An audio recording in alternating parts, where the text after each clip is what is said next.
face a face o veremos, exaltaremos sua glória e majestade para sempre.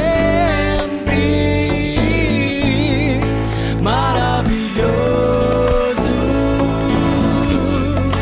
Pai da eternidade, Príncipe da paz, Deus forte, Deus forte, maravilhoso,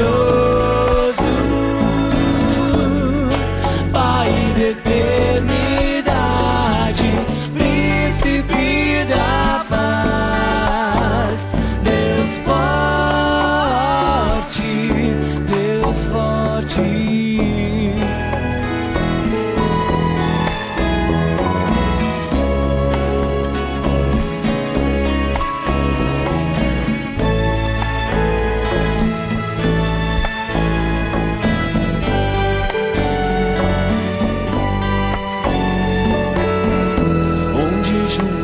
Todos viveremos, face a face o veremos, e exaltaremos sua glória e majestade para sempre. Maravilhoso, Pai da eternidade, Príncipe da paz, Deus forte, Deus. Quero ouvir vocês, vamos lá.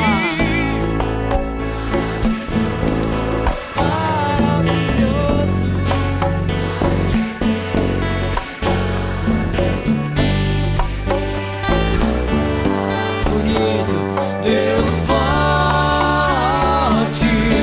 Deus forte, maravilhoso, maravilhoso, Pai da eternidade, Príncipe da paz, Deus forte, Deus forte.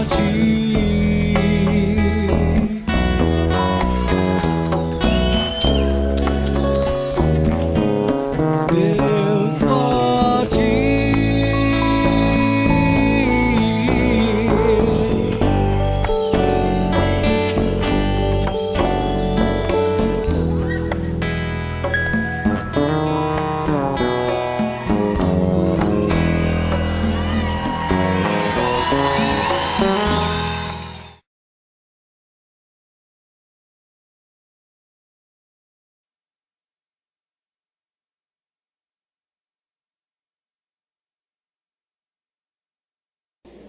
Eu vou compartilhar com vocês hoje uma palavra com base no Evangelho segundo Lucas, capítulo de número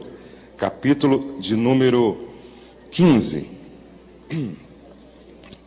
A partir do verso de número 11, vamos ler. Evangelho segundo Lucas, capítulo 15, a partir do verso de número 11. Durante toda essa semana, esse texto encheu o meu coração, perseguiu a minha mente. E eu cheguei a questionar: Deus, por que esse texto está enchendo o meu coração e perseguindo a minha mente desta forma?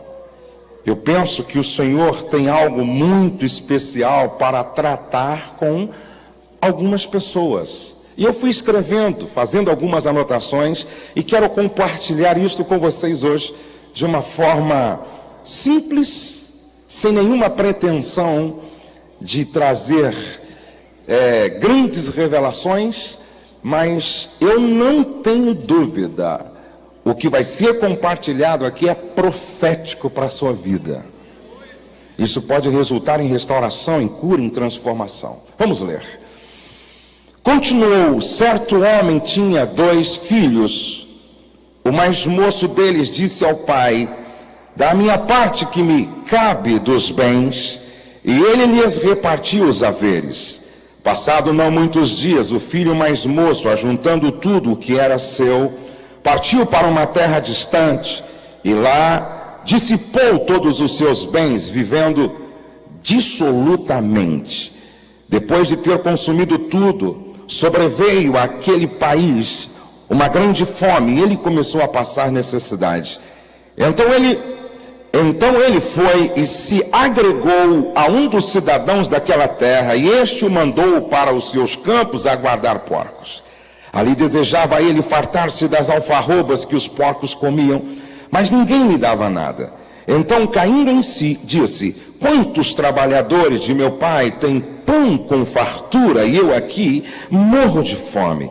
Levantar-me-ei e irei ter com o meu pai, e lhe direi: Pai, pequei contra o céu e diante de ti, já não sou digno de ser chamado teu filho, trata-me como um dos teus trabalhadores.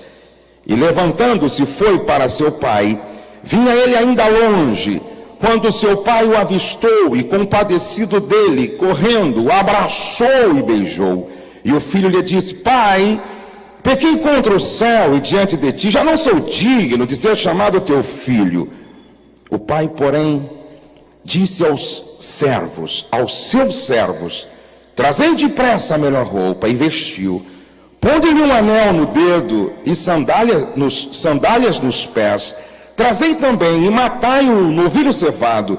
Comamos e regozijemo-nos, porque este meu filho estava morto e reviveu, estava perdido e foi achado. E começaram a regozijar-se. Ora, o filho mais velho estivera no campo, e quando voltava, ao aproximar-se da casa, ouviu a música e as danças. Chamou um dos criados e perguntou-lhe que era aquilo, e ele informou: veio teu irmão, e teu pai mandou matar o novilho cevado, porque o recuperou com saúde.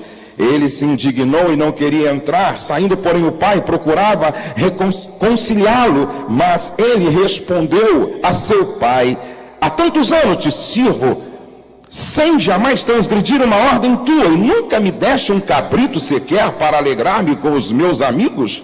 Vindo, porém, esse teu filho, que desperdiçou os teus bens com meretrizes, tu mandaste matar para ele o novilho cevado. Então lhe respondeu o pai: meu filho, tu sempre estás comigo, tudo que é meu é teu. Entretanto, era preciso que nos regozijássemos e nos alegrássemos, porque esse teu irmão estava morto e reviveu, estava perdido e foi achado. Amém. Talvez você possa estar fazendo a mesma pergunta que alguém fez para mim há uns 15 a 20 anos atrás. Pastor Josué, por que o senhor fala muito sobre família? Eu disse: porque eu não conheço um clínico geral famoso. Eu conheço especialistas famosos. Não só por isso, mas porque a família é o ponto de partida de todos os relacionamentos. Tudo começa a partir da família. Porque a família é a oficina modeladora do caráter. O que se aprende na vivência do lar permanece para toda a vida, e não existe uma outra oficina na modelagem de caráter que se possa comparar à família. Porque a família é um espaço para o crescimento pessoal e coletivo. Nenhum outro espaço é mais propício para crescermos nas múltiplas áreas da vida do que a família. Porque é na família que está a força e o potencial da igreja. É na família que está a força e o potencial da igreja. O crescimento espiritual da igreja depende da edificação da família. Porque a família é a pedra angular da sociedade. Nenhuma civilização sobreviveu à sua dissolução. Nenhuma outra instituição pode realizar seu propósito essencial. Nenhuma outra instituição exerce o seu impacto para o bem ou para o mal como a família. E por que eu escolhi esse texto tão conhecido de todos vocês?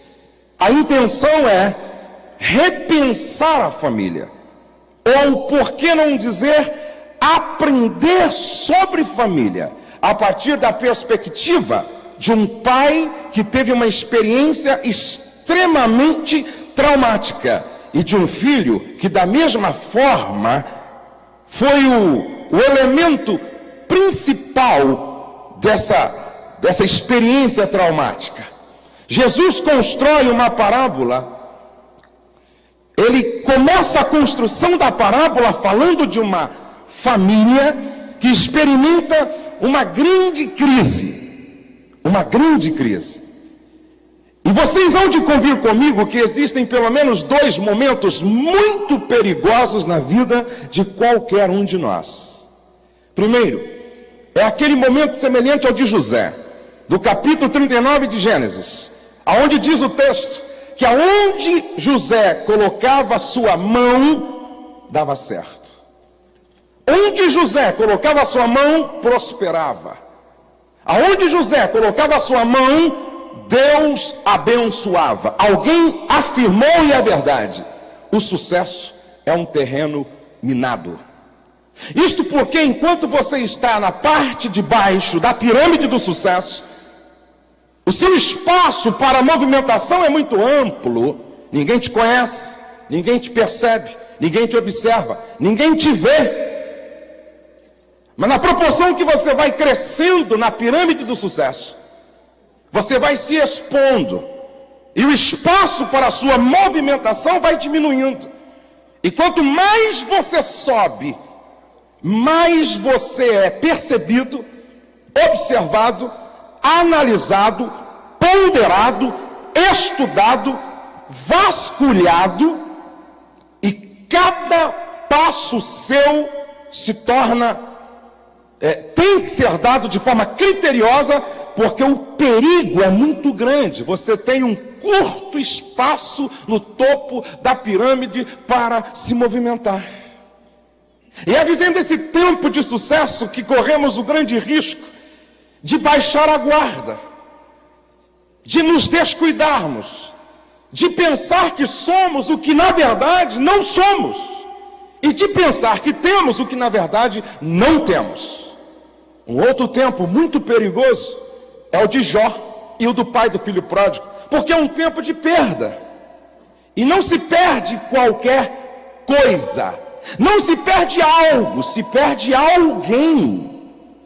Não se perde um valor material e temporal, se perde alguém de valor com implicações eternas. E o grande desafio num tempo de perda é não se perder com as perdas que vão acontecendo. Por que eu digo que esse tempo das grandes perdas é um tempo perigoso? Porque se você não tiver sua vida, seu projeto de vida edificado sobre a rocha, você corre um sério risco de questionar o próprio caráter de Deus, como fez a mulher de Jó. A mulher de Jó estava quase que se perdendo com as perdas. Esse tempo é muito perigoso. Agora, tudo depende de como você faz a leitura desse tempo. Para o chinês, crise pode significar 2 coisas: perigo ou oportunidade de crescer. O chinês olha para a crise e diz: depende da minha maneira de ver, de enxergar, depende da leitura que eu faço da crise. Ela pode ser um grande perigo, como pode ser uma grande oportunidade para crescer. E o pai da parábola do filho pródigo faz uma leitura da crise positiva e não negativa.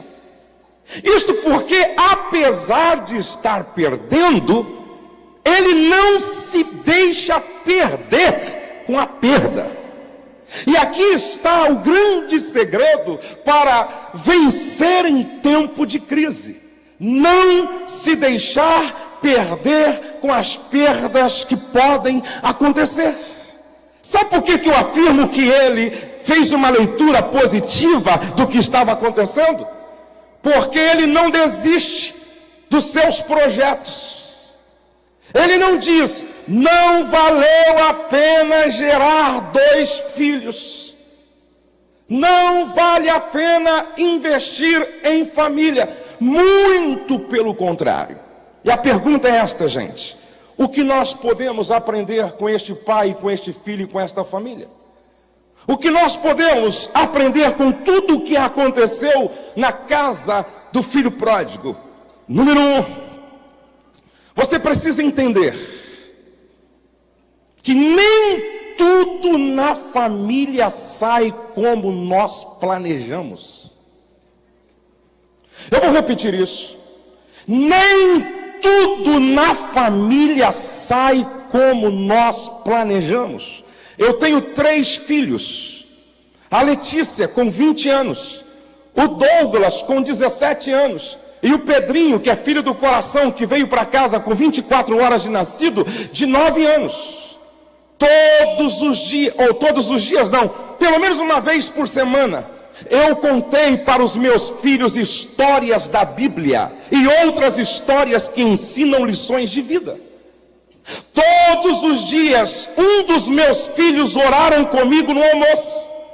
Quando eu estou em casa, durante toda a vida deles, pelo menos uma vez no dia, um deles orou no almoço comigo, orou no jantar comigo, orou no café comigo. Eu investi na minha filha muito em escola. Meu filho desejou ir para os Estados Unidos, fez o que desejava, que era falar inglês fluentemente, estudou um bom tempo, voltou, e hoje está fazendo faculdade de psicologia. Estou investindo no Pedrinho, porém, apesar de tudo o que eu estou fazendo, eu vivo com uma consciência: nem tudo na família sai como nós planejamos. Se você me pergunta: pastor, este filho pródigo tinha algum motivo, tinha mais motivo para se rebelar do que para ficar? Eu diria, ele tinha muito mais motivo para ficar e nunca se rebelar. Sabe por quê? Quando Jesus fala do Pai, ele está descrevendo o próprio caráter de Deus. Não bastando isto, ele tinha um campo com novilhos, ele tinha uma casa, está no texto, para onde ele voltava à tarde, ele tinha acesso a boa música, ele tinha amigos, ele tinha irmão e ele tinha muitos empregados. Agora escute, por favor, pastor, então por que um pai faz o melhor, investe o que pode e de repente não sai como ele planejou? Sabe por quê, gente? Por melhor que eu faça, isto não anula o direito deles escolherem. Por melhor que nós façamos, isso não tira-lhes o livre-arbítrio. A decisão é do Douglas, meu filho. A decisão é da Letícia, minha filha. A decisão é do Pedro. Agora, preste atenção. Qual é a outra lição que eu aprendo nesse texto? Faça sempre o melhor, para amanhã não sofrer com a dor da culpa, do remorso e do arrependimento. Esse pai poderia ficar sem dormir com a dor, por causa da dor da saudade. Esse pai podia ficar sem dormir por causa da dor da separação. Esse pai podia ficar sem dormir por causa da dor da perda. Mas nunca esse pai iria cair em depressão, martirizado pela dor da culpa. Por que não fiz? Por que não fiz? Por que não fiz? Por que não fiz? Não!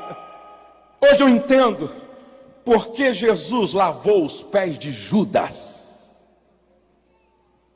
Ele vinha lavando os pés de Pedro, os pés de João, os pés de Tomé, ele poderia pular os pés de Judas, mas ele não queria, lá na frente, sentir a dor da culpa, a dor do remorso e a dor do arrependimento.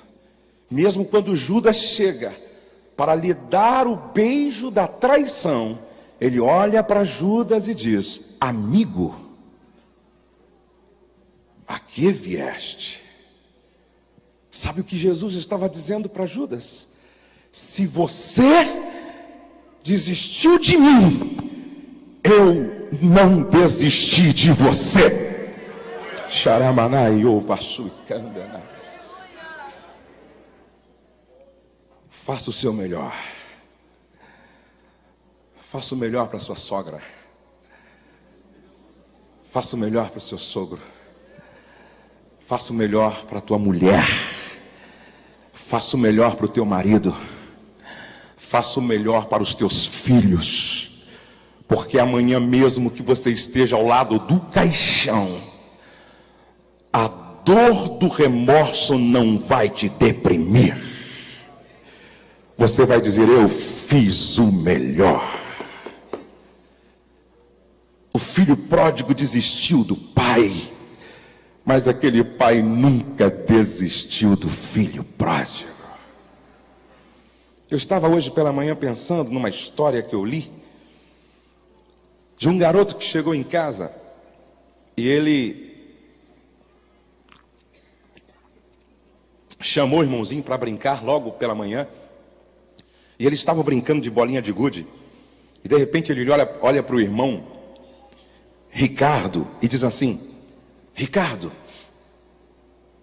meu querido irmão,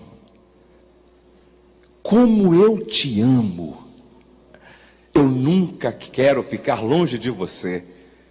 O Ricardo olhou assim para o irmão e disse: ficou louco? Deixa de bobagem, rapaz, para com essa palhaçada.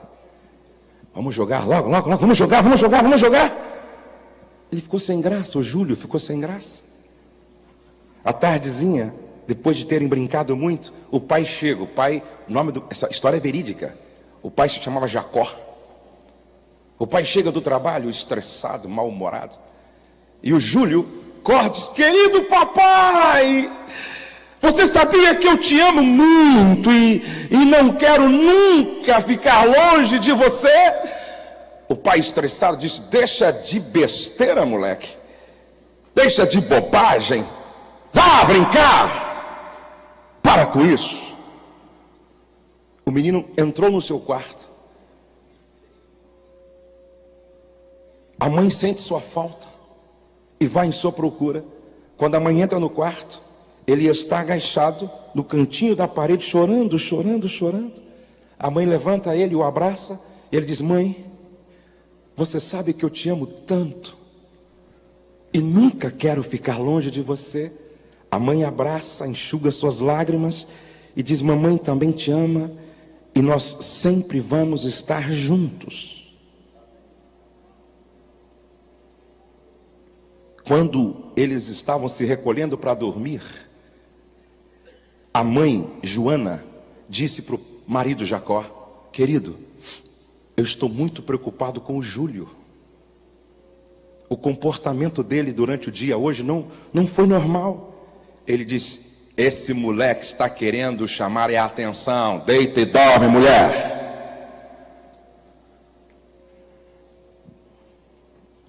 Todos dormiram.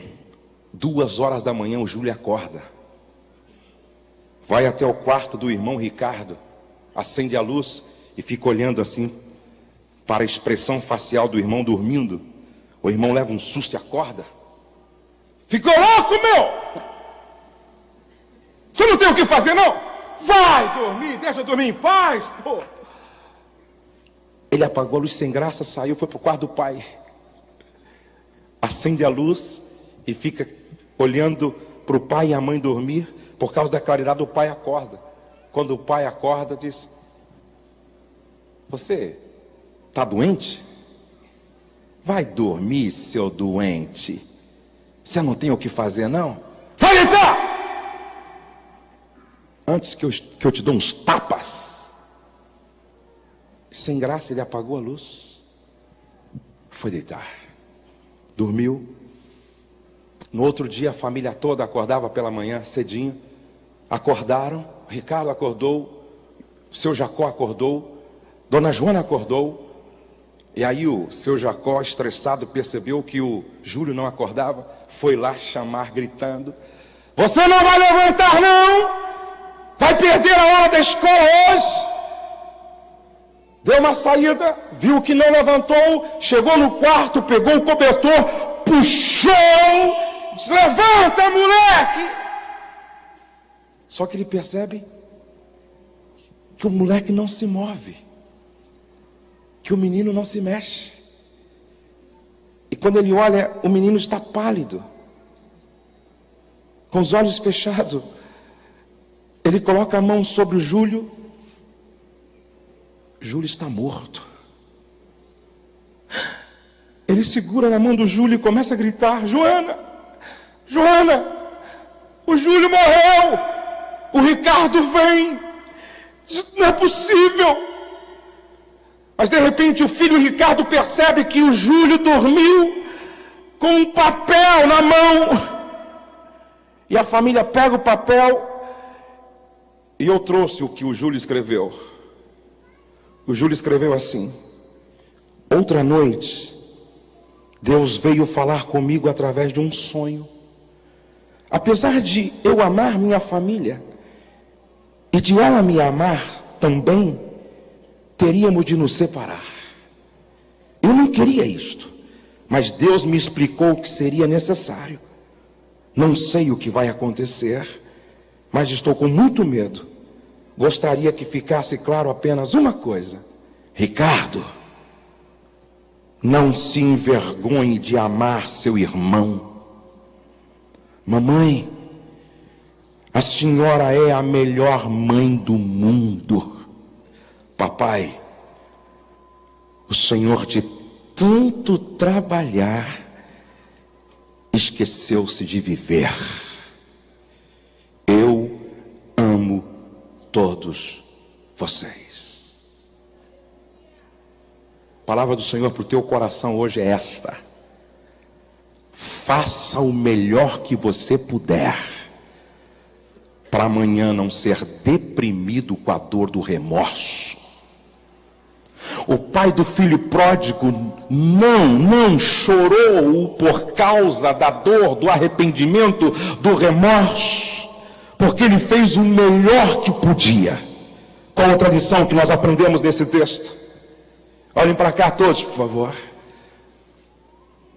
Em tempo de crise, não deixe Satanás fechar na sua casa a porta da reconciliação. O filho estava saindo e o pai não disse: se voltar, acharás a porta fechada. Ó, está saindo, saia para sempre. Não! Fico preocupado quando uma mulher vem me pedir o conselho e diz para mim: com ele nunca mais. Fico preocupado quando um genro diz em relação à nora, diz em relação à sogra ou um sogro: nunca mais.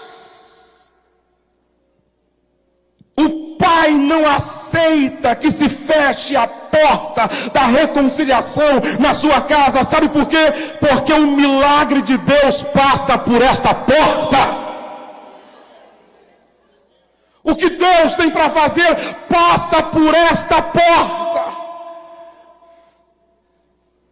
Qual é a outra lição que nós aprendemos nesse texto? O que é que o pai do filho pródigo diria a nós com essa experiência que ele teve? Nunca deixe morrer a esperança dentro da sua casa e do seu coração. Sem esperança, deixamos de sonhar. E a nossa casa precisa ser um lugar de sonhadores que sonham com base na grandeza do Deus que serve. O que me impressiona é que o texto diz assim: vinha ele ainda longe, quando o seu pai o avistou. A impressão que se dá é que esse pai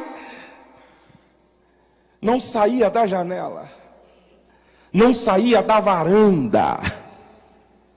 E a impressão que se dá, porque é tão rápido, que o pai diz assim: traga o melhor vestido.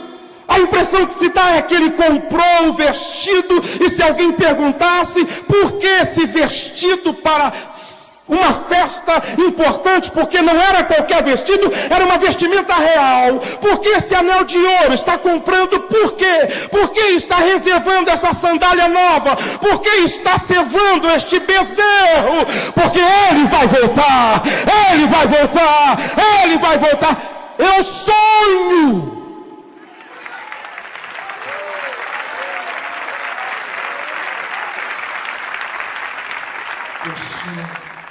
Deus te trouxe aqui para ressuscitar alguns sonhos que já morreram dentro de você.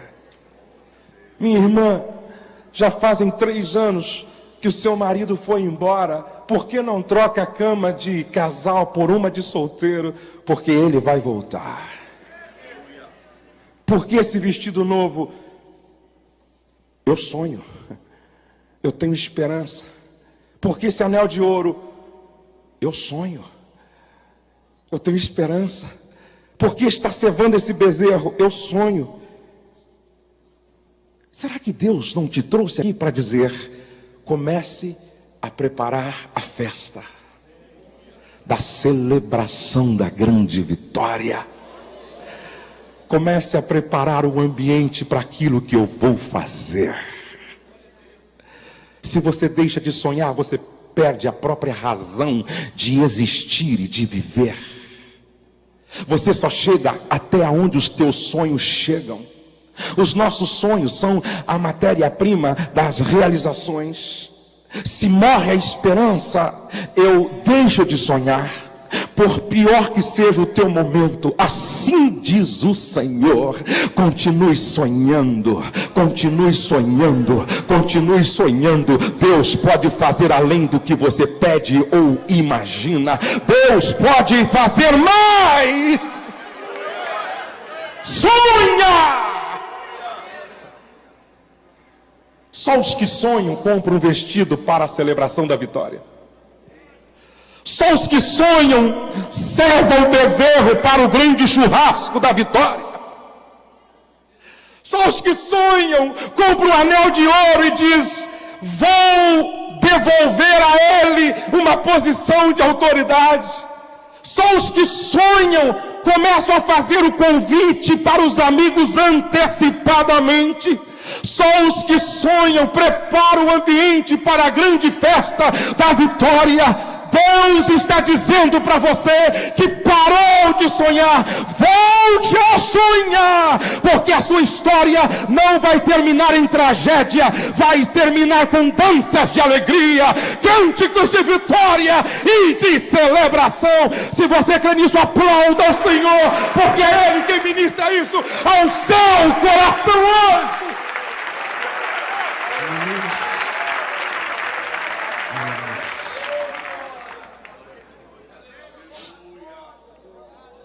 Se nós pudéssemos ainda ouvir do pai do filho pródigo, o que é que fez toda a diferença quando você viveu o tempo da sua crise, ele diria o seguinte: quer superar em tempo de crise? Dentro do seu lar e do seu casamento, construa um ambiente marcado pela graça. Vamos dizer juntos? Construa um ambiente marcado pela graça.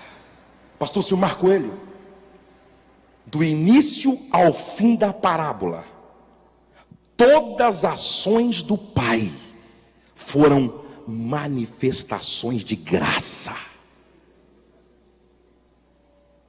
Ei, você sabe o que é um filho pedir a herança para o pai antes da morte? Dentro daquela cultura no Oriente Médio, quando um filho pedia para o pai a herança antes da morte, era a mesma coisa que o filho dissesse: você já não faz mais sentido para mim, o meu desejo é que você morra. Agora olhe para cá. Aí o pai pega toda a fortuna, separa 1/3, e esse pai vai dar 1/3 da fortuna para um filho que deseja a sua morte. Diga graça. Mais forte, graça. Graça é tratar o outro de uma forma que ele não merece. Graça é tratar o outro melhor do que nós esperamos que sejamos tratados. Graça é favor que não se merece. Ele dá 1/3 de tudo que tem para um filho que acabou de dizer: eu desejo que você, pai, morra. Aí esse filho vai para uma terra distante, abandona o lar, gasta com meretrizes, amigos, bebidas, desce ao último degrau da escada, se torna um imundo na perspectiva judaica. E agora esse filho cai em si, resolve voltar. E quando, gente, isso é tremendo, ele volta sem nada da herança, barbudo, cabeludo, sujo, rasgado, mal cheiroso. E dentro daquela cultura, nenhum velho se movia do seu lugar para sair correndo ao encontro de um filho, principalmente nessa situação. Era proibido um velho correr. E o texto diz que quando o velho enxerga o filho ao longe, ele diz: você saiu sozinho, mas eu não vou deixar você chegar em casa sozinho. Eu vou ao teu encontro para voltar com você. E quando ele chega, ele não fecha o nariz dizendo: vai tomar banho, você está mal cheiroso. Ele não diz: cadê o dinheiro que eu te entreguei? Ele não diz: para o quartinho dos fundos. Bem feito, não te disse que era isso que ia acontecer? Não! Diz o texto que esse pai pula no pescoço do filho, dá um beijo dizendo: não precisa terminar a frase, está perdoado. Diga graça. Mais forte, graça. Diz que ele dá um abraço dizendo: bem-vindo. Diga graça. Pega um vestido novo, vestimenta real, cobre a vergonha com honra. Diga graça. Traga o anel de ouro que eu comprei, coloca no dedo dele. Filho aqui tem autoridade. Diga graça. Traga alparcas, ponha nos pés. Quem anda descalço aqui são os serviçais. Filho aqui anda calçado. Diga graça. Mata o bezerro cevado. Há motivo aqui para festejar e celebrar. Diga graça. Convide os amigos. Diga graça. Aí tem um que não quer entrar, com mau humor crônico. Não foi embora, mas estava perdido dentro de casa. Aí ele sai lá fora. Isso também na cultura judaica, família patriarcal, isso era Gente, isso não acontecia de jeito nenhum. Um pai sair da festa para cuidar do filho com bencinho lá fora, bicudo. O pai põe a mão no ombro do filho e ouve toda aquela bobageira, para dizer depois: vamos entrar, filho. Esse teu irmão estava perdido e foi achado. Estava morto e reviveu. Vamos entrar. Diga graça. Graça. Mais forte, graça. Graça. Mais forte, graça. Graça. Será que não é isso que está faltando na sua casa? O que acontece quando falta graça em casa? O que acontece quando falta graça em casa? Antes que o filho peça a herança, com o desejo de sair,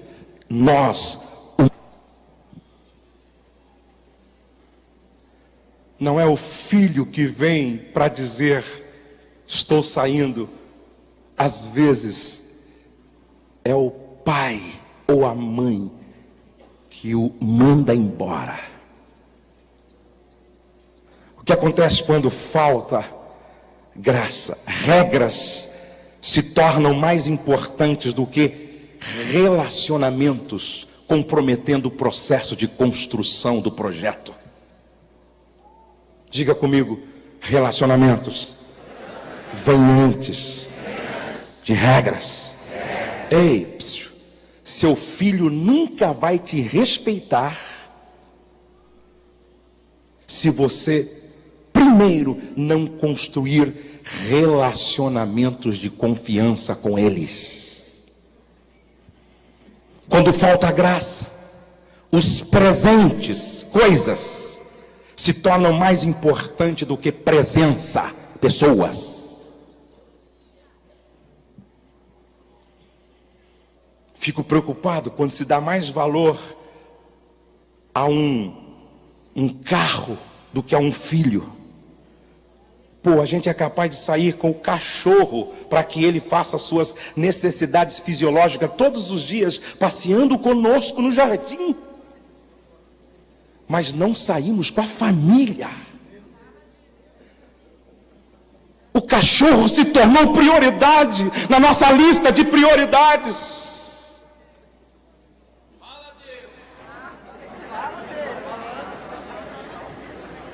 Quando falta graça, a gente inverte a ordem de prioridades. E aí começamos a tentar a comprar os filhos dando coisa. Aí o pai tenta suprir sua ausência, enchendo os filhos de coisas: computador, internet rápida, Game Boy, PlayStation 1, PlayStation 2, Autorama. E o buraco no coração dos filhos continua, porque nada substitui a presença.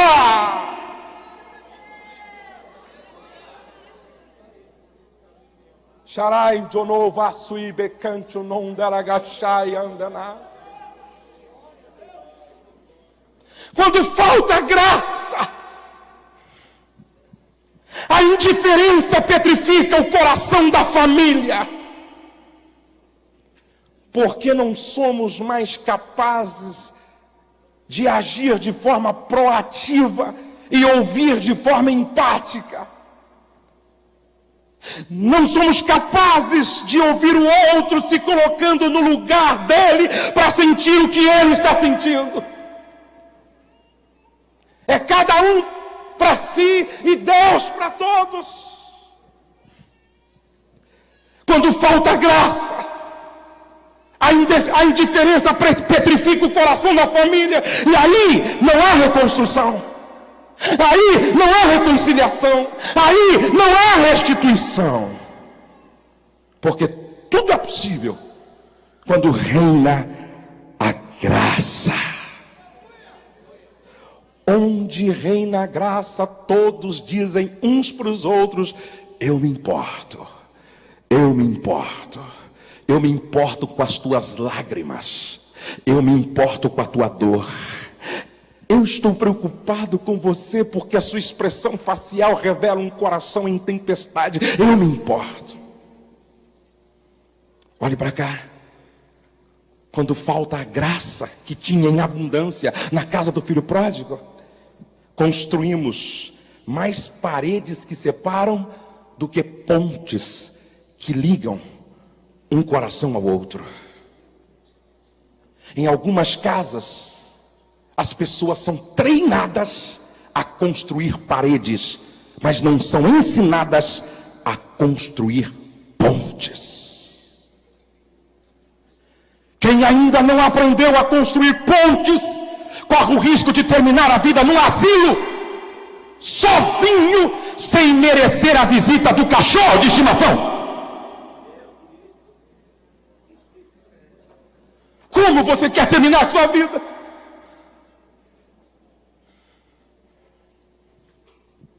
Quando falta a graça, não há flexibilidade. E toda estrutura rígida quebra com facilidade. Ei, você não entendeu ainda porque Jesus veio cheio de graça e de verdade? Você não entendeu? Toda estrutura levantada só com a verdade é rígida e quebra com facilidade.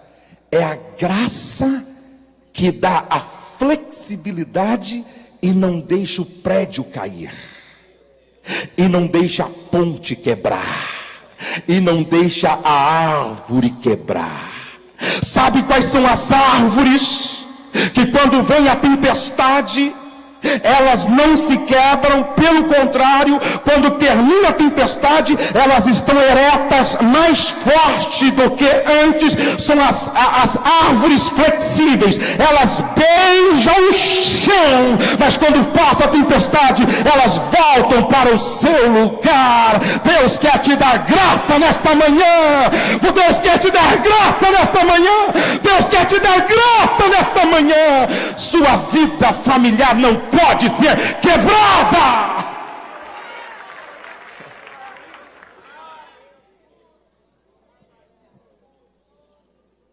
Me lembro de que minha mãe me contou um fato muito triste. Ela disse que estava em casa e alguém ligou dizendo assim: irmã Marina, minha mãe é mulher de muita oração, tem os joelhos desconjuntados de tanto orar, devo muito da unção no meu ministério, as orações da minha mãe. Um dia alguém liga e disse: irmã Marina, ore por esta família. E contou a história. Um pai comprou um carro 0 quilômetro, e o filhinho mais novo, na ausência dos pais, pegou uma pedra pontiaguda. Imagina um Honda Civic, um Corolla novo, uma Cherokee 0. O filho pensou que era um bom quadro para pintar. E o filho começou: faz um quadrado, faz um redondo, faz uma seta.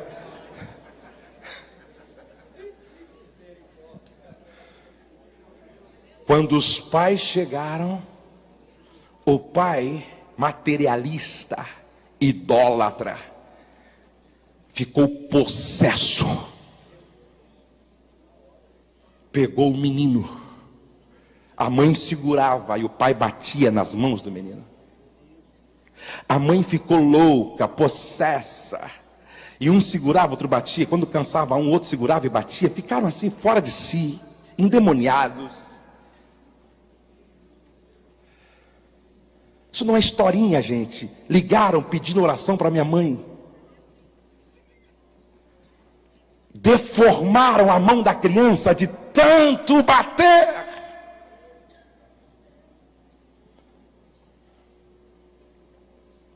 Mais tarde, não tinha o que fazer com a criança, a não ser levar para o hospital, porque a coisa está ficando séria. A mão da criança se deformou. De madrugada, os médicos só encontraram uma alternativa: amputar as mãos da criança. Não tinha outro jeito, a infecção estava se generalizando. No outro dia, os pais foram visitar a criança. E quando entraram no quarto, que viram a criança estava acordada, levantou os 2 toquinhos e disse assim: papai e mamãe, eu não risco mais o carro de vocês. O pai sai correndo, pega um revólver calibre 38, dá um tiro na cabeça, e a mãe foi parar num hospital de loucos, porque enlouqueceu. O que faltou naquela casa? O que faltou naquela casa? Por que que o pai do filho pródigo não o assassinou diante da afronta? Eu quero que você morra. Sabe por quê? Porque a graça desativa o mecanismo de violência que existe dentro e fora de nós. A graça desativa o mecanismo de violência que existe dentro e fora de nós. Aonde reina a graça, nós tratamos as pessoas da forma como elas não merecem. Onde reina a graça, nós tratamos o outro melhor do que esperamos ser tratados. Coloque a mão no ombro de 2 pessoas próximas. Sabe o que Deus falou comigo quando eu estava estudando esse texto? Diga ao meu povo que eu vou encher a casa deles da minha graça e vou marcá-los para sempre. Eu quero que você tire 2 minutos para dizer para o teu irmão ao lado: Senhor, enche a casa dele de graça, enche a casa dela de graça, enche a casa dele de graça, enche a casa dela de graça. O Senhor está enchendo o teu lar de graça, o Senhor está enchendo o seu lar de graça, o Senhor está enchendo o seu lar de graça, o Senhor está enchendo o seu lar de graça, o Senhor está enchendo o seu lar de graça. Arainte no vasui, rebadai o vasui candelai, dolabashui cadai onde no labagas. Graça.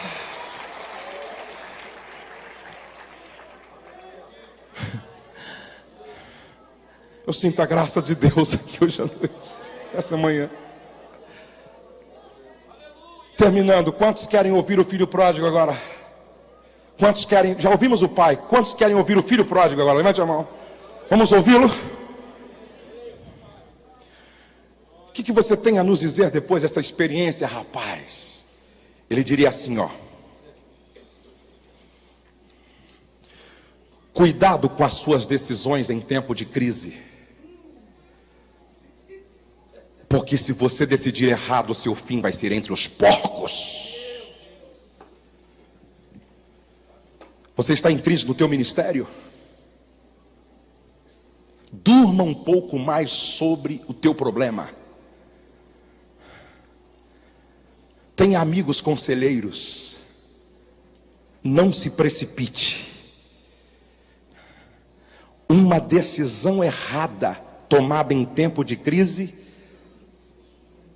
leva-nos a perder até a dignidade e ter inveja de porco. Você já imaginou você descer tanto ao ponto de ter inveja de porco comendo lavagem? E para ele ninguém dava nada? Meu irmão, olhe para aqueles que não conseguiram aprender com erros dos outros. Há ministros que desceram tanto, que têm inveja de porcos. Segundo o conselho do filho pródigo: saiba sair, porque eu saí na hora errada, da forma errada, me envolvi com as pessoas erradas e fui parar no lugar errado. Todo filho um dia tem que sair. Todo filho.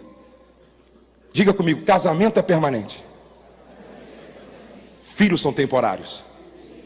Sabia que a sua casa é um grande hotel? E os filhos são hóspedes? E exigentes ainda? Roupa lavada, passada, comida na hora certa.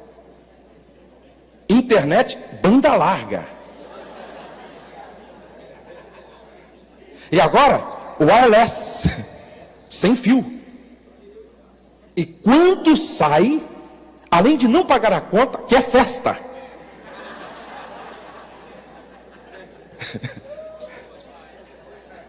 Filhos são casamento permanente. Se você está com seu esposo, se você está com a sua esposa, a esposa deve dizer para o marido: cuide bem de mim, porque no final da linha, quem fica sou eu. Cuide aqui do negão, porque no final da linha, quem fica sou eu. Todos os filhos têm que sair um dia. Quantos não são casados aqui? Levante a mão. Quantos não são casados? Bem alto. Quanta gente.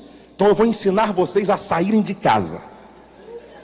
Abra sua Bíblia em Gênesis 24. Antes, 56. Ele, porém, lhes disse: não me detenhais, pois o Senhor me tem levado a bom termo na jornada.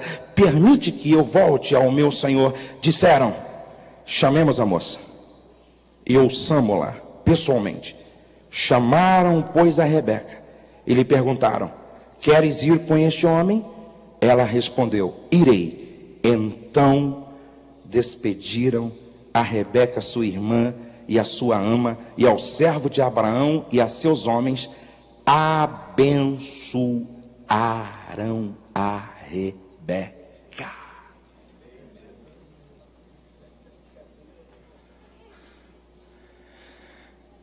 Não saia do ministério em que você está como filho pródigo. Saiu.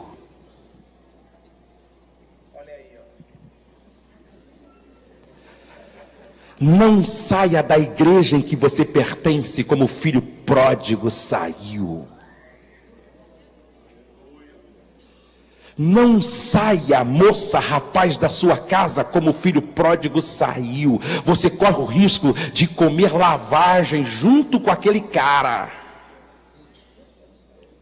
ou junto com aquela menina. E eu fico muito preocupado, porque às vezes os rapazes não levam a sério o que é dito por um homem experiente, por um conselheiro. Teve um rapaz que disse ao pastor, quando o pastor disse: essa moça vai te dar trabalho. Ele respondeu para o pastor: mas eu gosto daquela capetinha, pastor.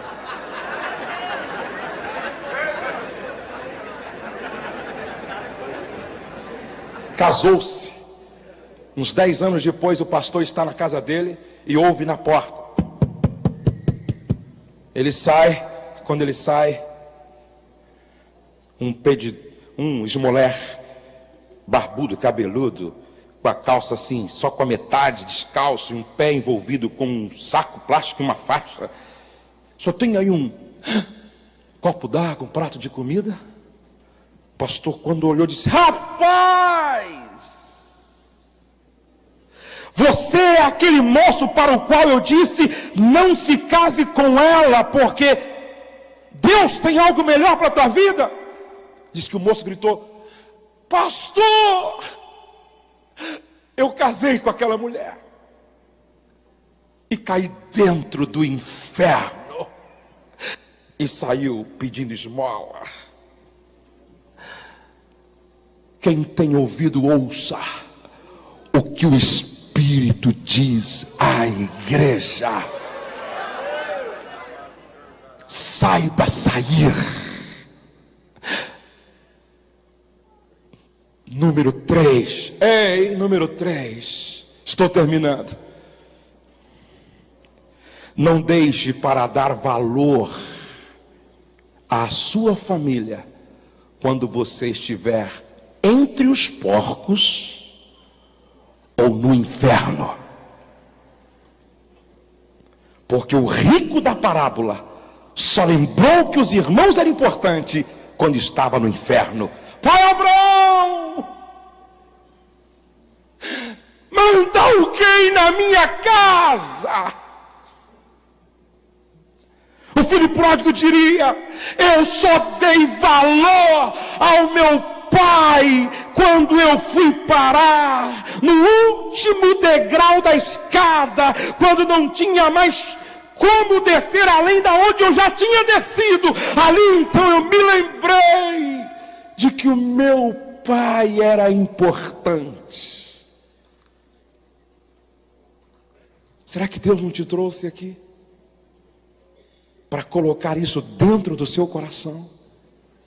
E o filho pródigo diria a última coisa: ainda que você tenha decidido errado e perdeu absolutamente tudo, nunca é tarde para dizer: levantar-me-ei e irei ter com o meu pai e dir-lhe-ei: o Senhor estava certo. Me dá, porém, uma chance. Eu quero a restauração. Este é o caminho da restituição. Deus pode devolver tudo que você perdeu, porque eu sinto a sua graça se manifestando entre nós nesta noite. Vamos ficar de pé na presença de Deus.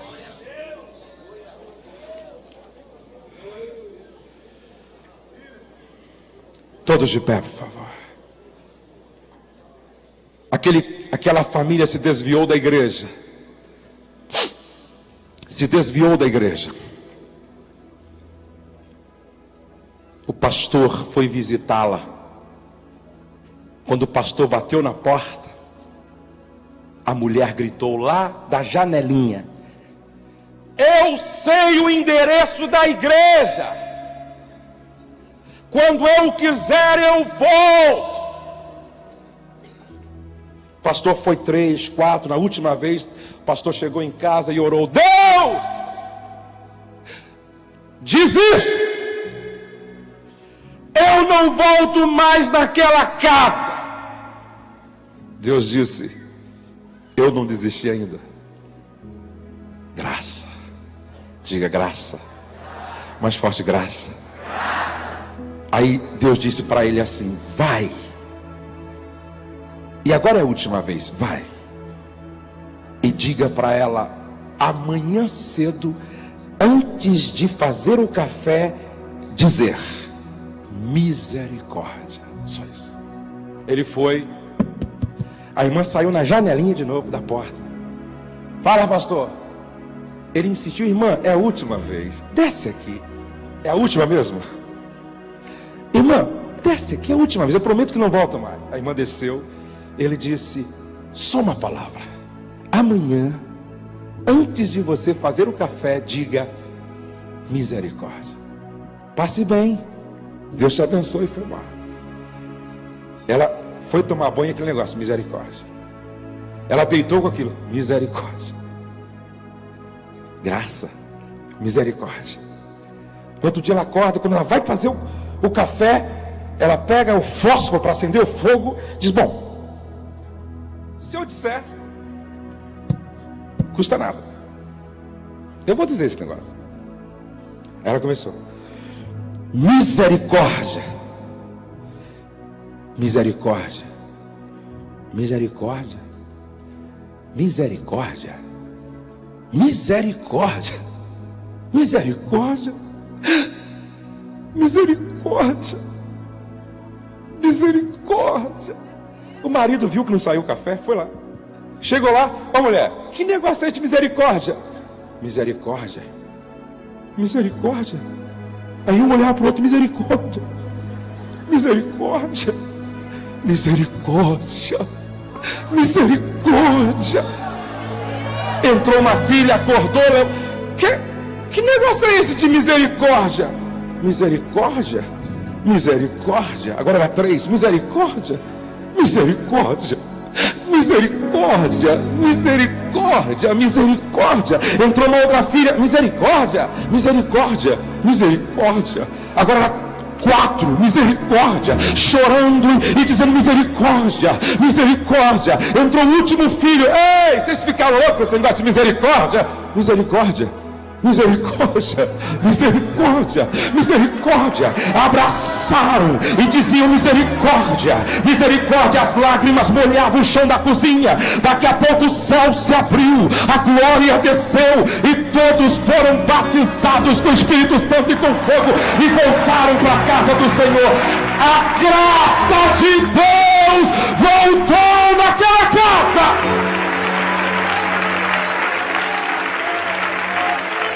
Eu quero ministrar sobre a sua família hoje. Você quer que na sua casa a porta da reconciliação esteja aberta sempre? Você quer construir um ambiente marcado pela graça? Você quer que na sua casa você faça toda a diferença? Preste atenção, o principal personagem da parábola não é o filho pródigo, não é o mais velho.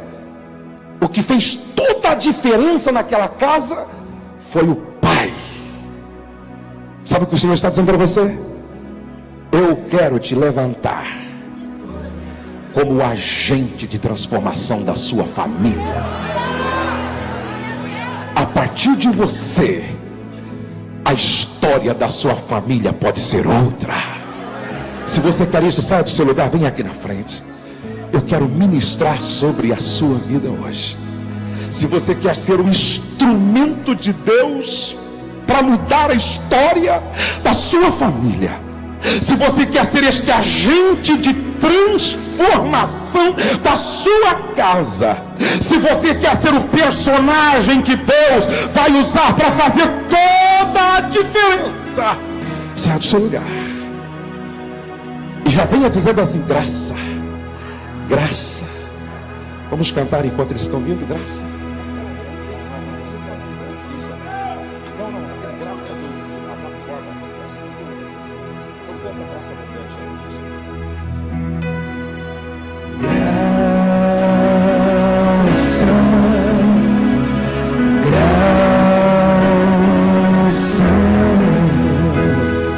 Superabundante graça, superabundante graça, graça,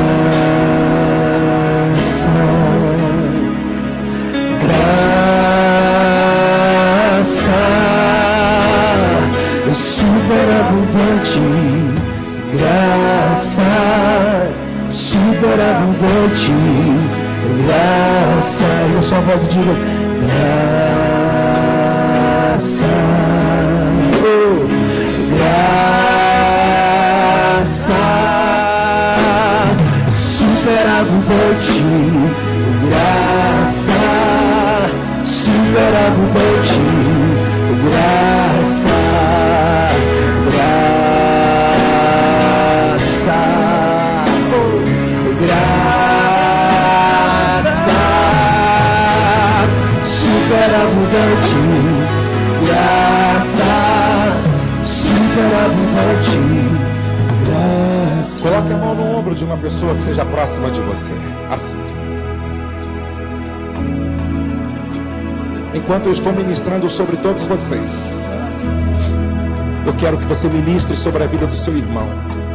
E depois eu quero que você mesmo diga: Senhor, faz de mim um agente de transformação dentro da minha casa. Faz de mim um canal da tua graça dentro da minha família. Trabalhe as áreas que precisam ser trabalhadas em mim. E que eu saia daqui, ó Deus, marcado para sempre para abençoar minha casa. Comece a orar. Senhor, nesta manhã que tu reservaste para o teu povo neste lugar, não foi por acaso que o Senhor colocou no meu coração esta palavra. Alguns chegaram aqui vivendo no limite do seu relacionamento. Alguns chegaram aqui vivendo um momento de dor, de crise e de perdas. E vieram porque acreditam na tua palavra. E vieram porque tem esperança de que um milagre pode acontecer. E eu profetizei através da tua palavra nesta manhã de que A história não vai terminar em tragédia, mas vai terminar em celebração, vai terminar em festa, vai terminar em júbilo. Começa a trabalhar neste momento, ó Pai. Quebra laços e cadeia, quebra os grilhões de Satanás. Em nome de Jesus Cristo, eu me levanto contra potestades e principados que operam, que atuam em muitas famílias. Caiam por terra agora em nome de Jesus.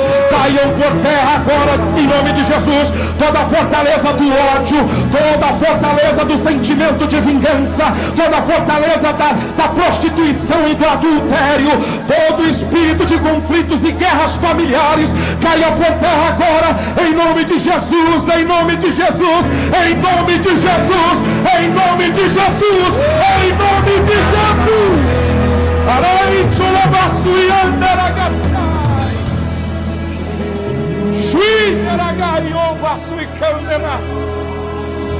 Pai, eu ministro a tua graça nesta manhã, e que esta graça seja manifestada no relacionamento entre pais e filhos, que esta graça seja manifestada no relacionamento entre marido e mulher, que esta graça seja manifestada no relacionamento da família de origem, que esta graça permeie a família, que esta graça encha o ambiente da nossa casa, que ao voltarmos para casa possamos sentir um ambiente celestial, e que nunca mais nossa família, nossa casa, nosso casamento, os nossos filhos sejam os mesmos. No nome de Jesus, amém. Levante a sua mão assim, por favor. Assim diz o Senhor: não vos lembreis das coisas passadas, nem considereis as antigas. Eis que faço coisa nova. Um novo cântico será entoado dentro da sua casa. Uma nova dimensão de vida será experimentada por você. Eis que farei uma coisa nova, que está saindo à luz. Porventura não o percebeis? Eis que porei um caminho no teu deserto, e rios no ermo, diz o Senhor dos Exércitos. Estou passando para o pastor Silas, mas pedindo a você que, por último, dê um abraço em pelo menos 10 pessoas, dizendo assim: nunca mais sua família será a mesma. Deus marcou sua vida nesta manhã.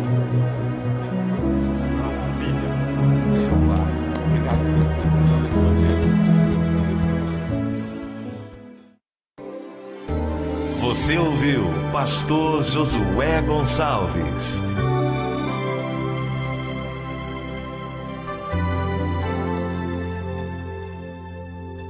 Se esta mensagem abençoou a sua vida, peça-nos outras, ligando para 0 Operadora 11 4033 6636. Deus abençoe você e toda a sua família. Não se esqueça, nenhum sucesso justifica o fracasso de uma família. Projeto Família Debaixo da Graça.